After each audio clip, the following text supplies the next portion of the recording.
Vamos a pasar ahora al tema de la siguiente conferencia que nos va a impartir Eric Jesús Sánchez Vázquez, a quien voy a presentar ahora mismo. Eric es egresado de la Facultad de Filosofía y Letras del UNAM en el 2018. Participó durante 2 años en el proyecto de rescate de las obras de Vicente Riva Palacio, bajo la dirección de la doctora Diana Vanessa Geraldo Camacho en el Instituto de Investigaciones Filológicas.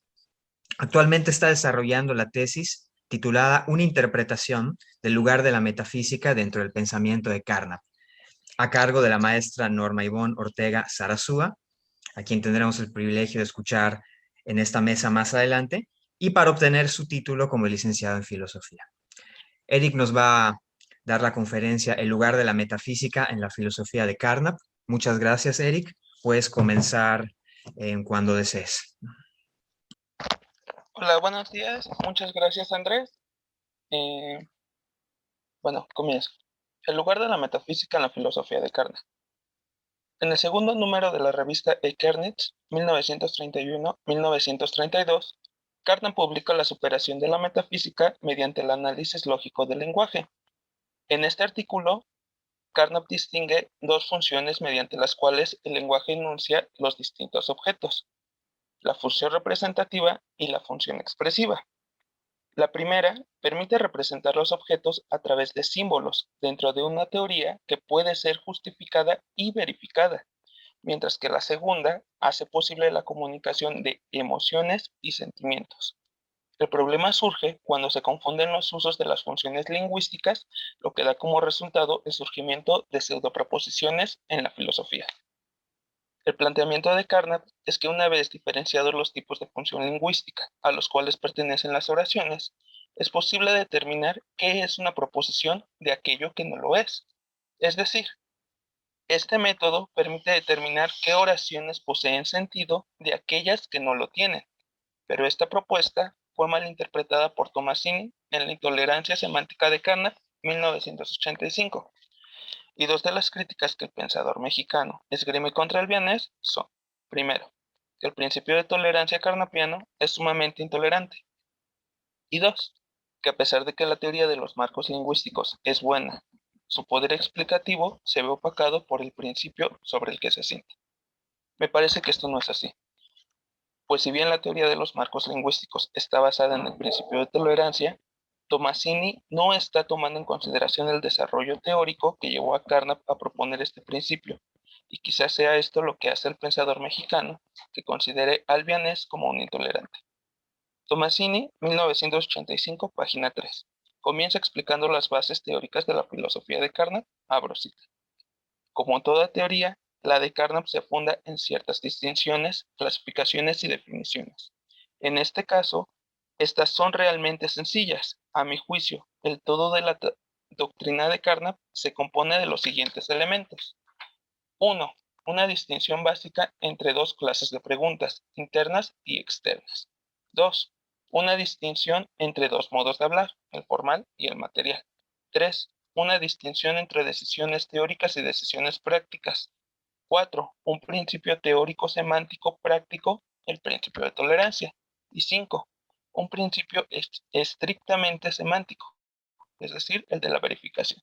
Una vez expuestos los principios sobre los que se sostiene el pensamiento carnapiano, Tomasini ilustra cómo es que las preguntas internas y externas pueden ser distinguidas basados en el principio de verificación. Para Carnap, las preguntas internas son aquellas que se refieren a los objetos teoréticos, es decir, aquellos objetos conformados dentro de una teoría, a partir de los conceptos, mientras que las preguntas externas se refieren al marco teórico mismo. Estas últimas preguntas no pueden ser respondidas por la teoría, que responde a las preguntas internas, sino que se requiere salir del marco para poder responderlas. Según Tomasini, estas preguntas son cuestiones metafísicas. Luego de esto, el filósofo mexicano analiza la manera en que las decisiones teóricas se ven afectadas por las decisiones prácticas.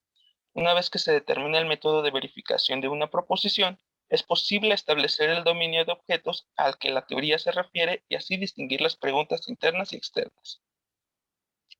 Es en este punto cuando aparece el principio de tolerancia que tenemos Es en este punto cuando aparece el principio de tolerancia, que es el que tenemos en pantalla,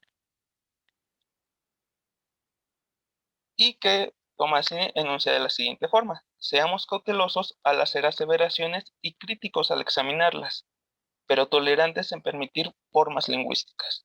La objeción del pensador mexicano es que si bien el autor de la construcción lógica nos incita a emplear otros marcos lingüísticos, él mismo elimina la posibilidad de emplear un marco metafísico sin dar primero la oportunidad de formularlo. Pero esto no es así. En el artículo de la superación metafísica, 1931 al 32, Carnap explica por qué es que las oraciones metafísicas carecen de sentido y no pueden ser empleadas para fines teóricos. En este artículo, el representante del empirismo lógico aclara que el significado de una palabra y el sentido de una oración son elementos teóricos, que pueden ser determinados a través de un método de verificación empírica. No basta con tener la intención de representar algo a través de un símbolo para que este último esté dotado de significado dentro de una teoría, sino que es necesario mostrar cómo es que se relaciona el objeto con el símbolo. Si es posible hacer esto, entonces decimos que el símbolo significa el objeto dentro de la teoría. El método que Carnap esposa en la superación metafísica se basa en 4 puntos. Primero, que las notas empíricas de A sean conocidas. Segundo, que haya sido estipulado de qué proposiciones protocolares es derivable P de A. Tercero, que las condiciones de verdad para P de A hayan sido establecidas. Cuarto, que el método de verificación de PDA sea conocido. Con esto Carnap se plantea cumplir 2 objetivos. 1, que el significado de las proposiciones se establezca de manera objetiva, y 2, que el significado posea contenido cognitivo. No hay que olvidar que el propósito del autor de la construcción lógica es proponer un lenguaje en el cual los distintos campos de la ciencia puedan comunicarse. Este lenguaje ideal no debe presentar los mismos errores que el lenguaje natural, sino que debe evitarlos.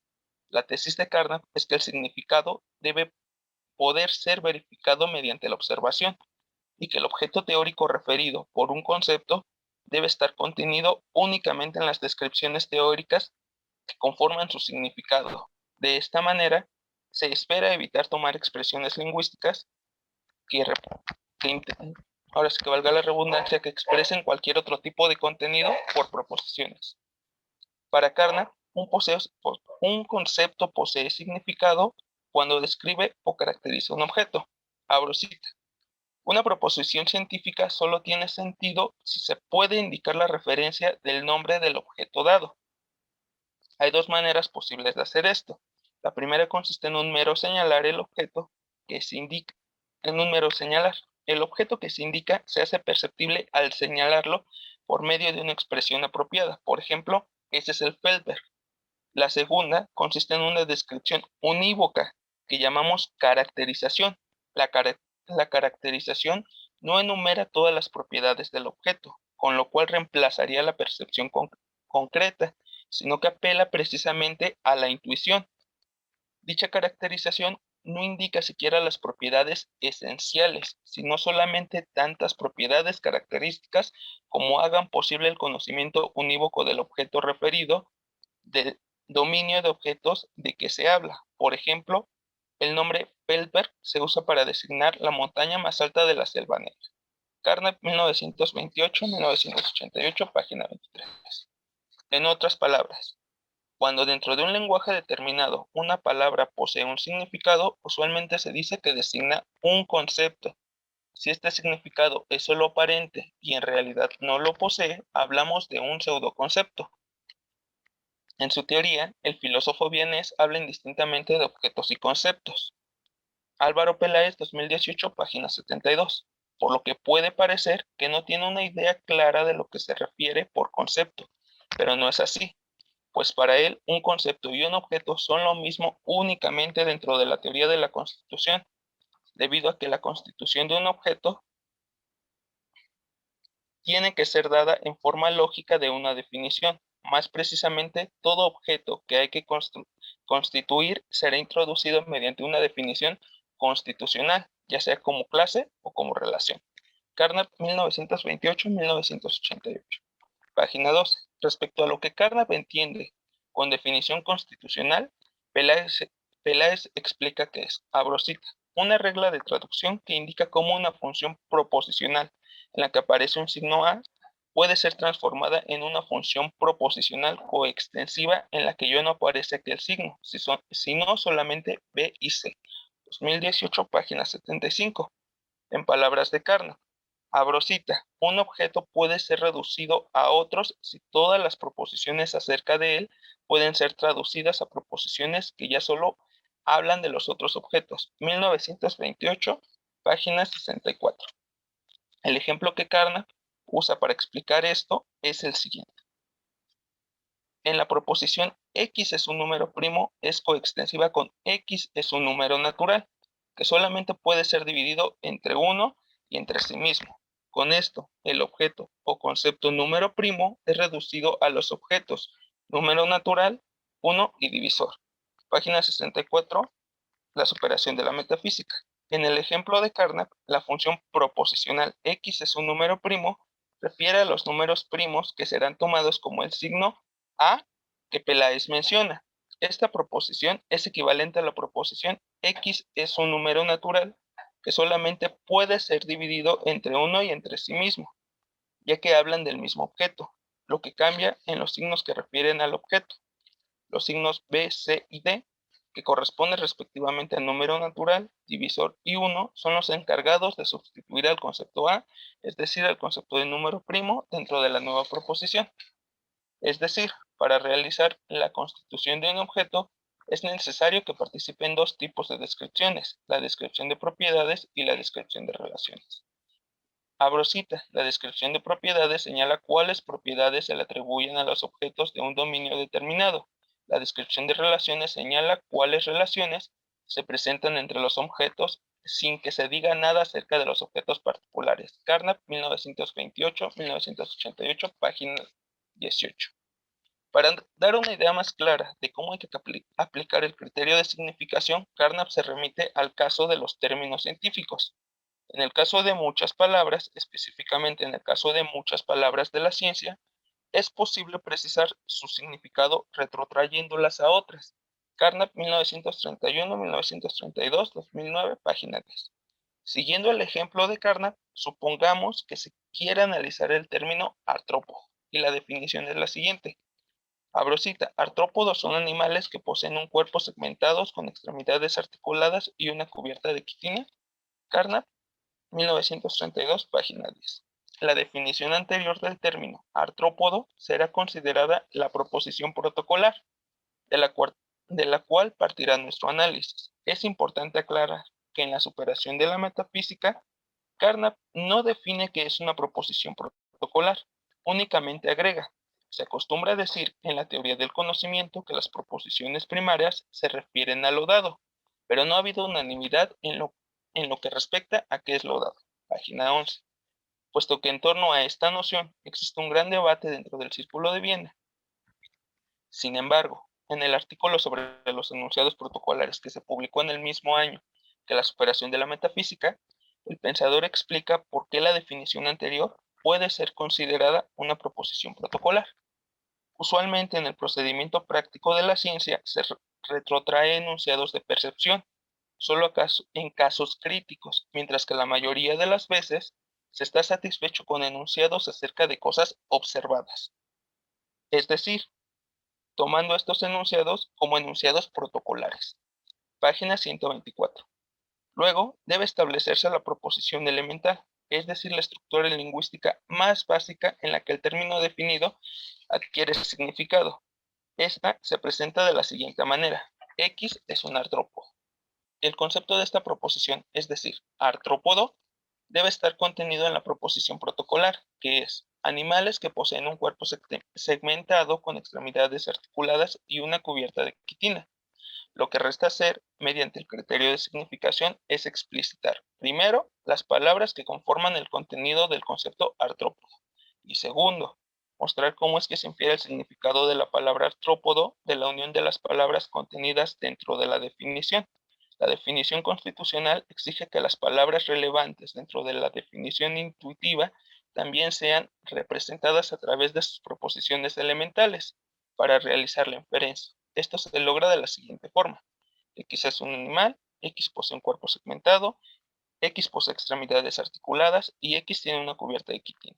Ahora bien, las 4 anteriores proposiciones debe ser posible inferirse del significado del término artrópodo, es decir, si X es un animal y X posee un cuerpo segmentado y X posee extremidades articuladas y X tiene una cubierta de quitina, entonces X es un artrópodo.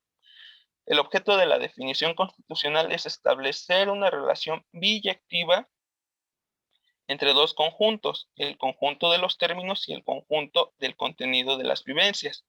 Pero tal relación debe ser representada únicamente por las palabras, ya que al elaborar una definición constitucional, las palabras deben suplir a las flechas que relacionan los objetos de ambos dominios de objetos. Confróntese Rudolf Carnap, 1928-1988.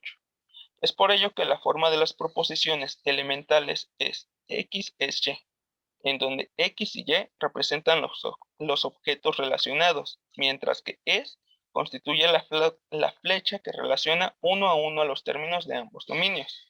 En otras palabras, representan la relación inyectiva establecida entre ambos términos, o como diría Carnap, la relación unívoca entre objetos empíricos y términos. La relación suprayectiva ocurre cuando los términos usados dentro de una teoría refieren únicamente a un contenido vivencial.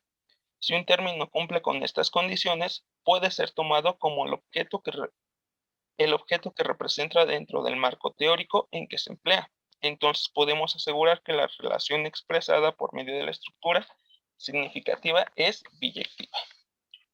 Perdón, Eric, 5 minutos. Gracias. Okay. Claro.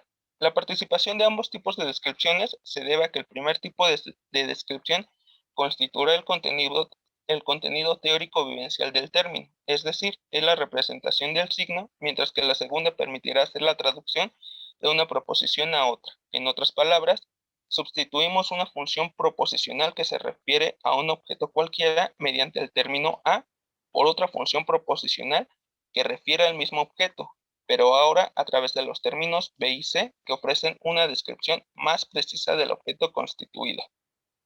Esto es posible debido a que las funciones proposicionales son equivalentes, pues los términos empleados dentro de ellas comparten el mismo dominio y la misma estructura. Lo que cambia es la precisión con la que los términos empleados caracterizan el objeto descrito. Abro cita. El resultado es que en general es posible caracterizar unívocamente una estructura indicando meramente sus propiedades estructurales, en tanto que en la ciencia les sea posible establecer una diferencia entre ellas. Con ayuda del método de caracterización de estructuras, es ahora posible hacer que a los objetos empíricos les correspondan unívocamente ciertos signos. Rudolf Carnap, 1928-88, página 27. Una vez establecida la implicación de un significado a través de sus proposiciones protocolares, se pueden indicar dos objetivos de este método. Primero, determinar la manera en la que se relacionan los términos que conforman el significado de un concepto de forma racional y segundo, determinar el concepto que un término significa. El segundo punto es de vital importancia, pues, abro cita, teniendo en cuenta que el significado de una palabra se define mediante su criterio de aplicación, en otras palabras, mediante sus relaciones de derivación de sus proposiciones elemental mediante sus condiciones de verdad y mediante el método de verificación, la estipulación de este criterio elimina cualquier posible libertinaje respecto a lo que nos gustaría que significara una palabra. Si la palabra ha de recibir un significado exacto, no debe mutilarse su criterio de aplicación, pero por otra parte no podemos usar más que lo establecido por el criterio de aplicación, ya que éste establece una determinación suficiente de su significado. El significado está implícitamente contenido en el criterio y lo que resta hacer es explicitarlo. Carnap, La superación de la metafísica, página 11. Es decir, una vez que se define y constituye el significado de un término, se determina el contenido que representa dentro de una teoría. Este término se tomará por el objeto representado dentro del discurso. Es por ello que Carnap habla de objetos y conceptos de forma indiscriminada dentro de su teoría. Ahora bien, la propuesta de Carnap, de 1931 al 32, no pretende eliminar como tal la metafísica, algo que decía Tomasini. Invita a emplear otros métodos de expresión lingüística que no adolezcan de los errores del lenguaje natural, es decir, la ambigüedad.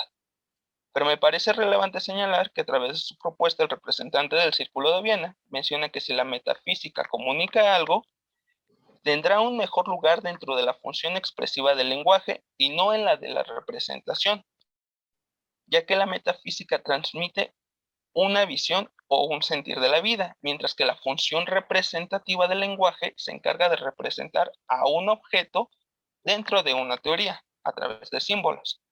Confrontar con Carnap la superación de la metafísica. Me parece que en la numeración inicial que Tomasini elabora de los elementos de la filosofía carnapiana, ignora la distinción de las funciones lingüísticas que Carnap propone en este artículo y que desarrollará más tarde en filosofía y sintaxis lógica.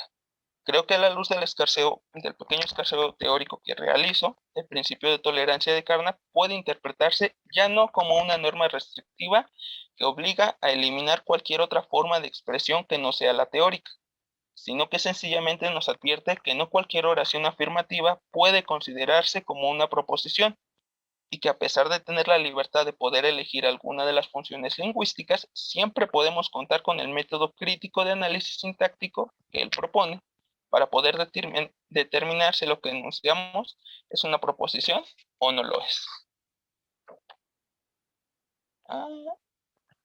Bueno, y con esto terminaría mi presentación. Bien, muchas gracias, Eric, por compartirnos tu ponencia. Y ahora abrimos el espacio para las preguntas que resulten o comentarios y observaciones.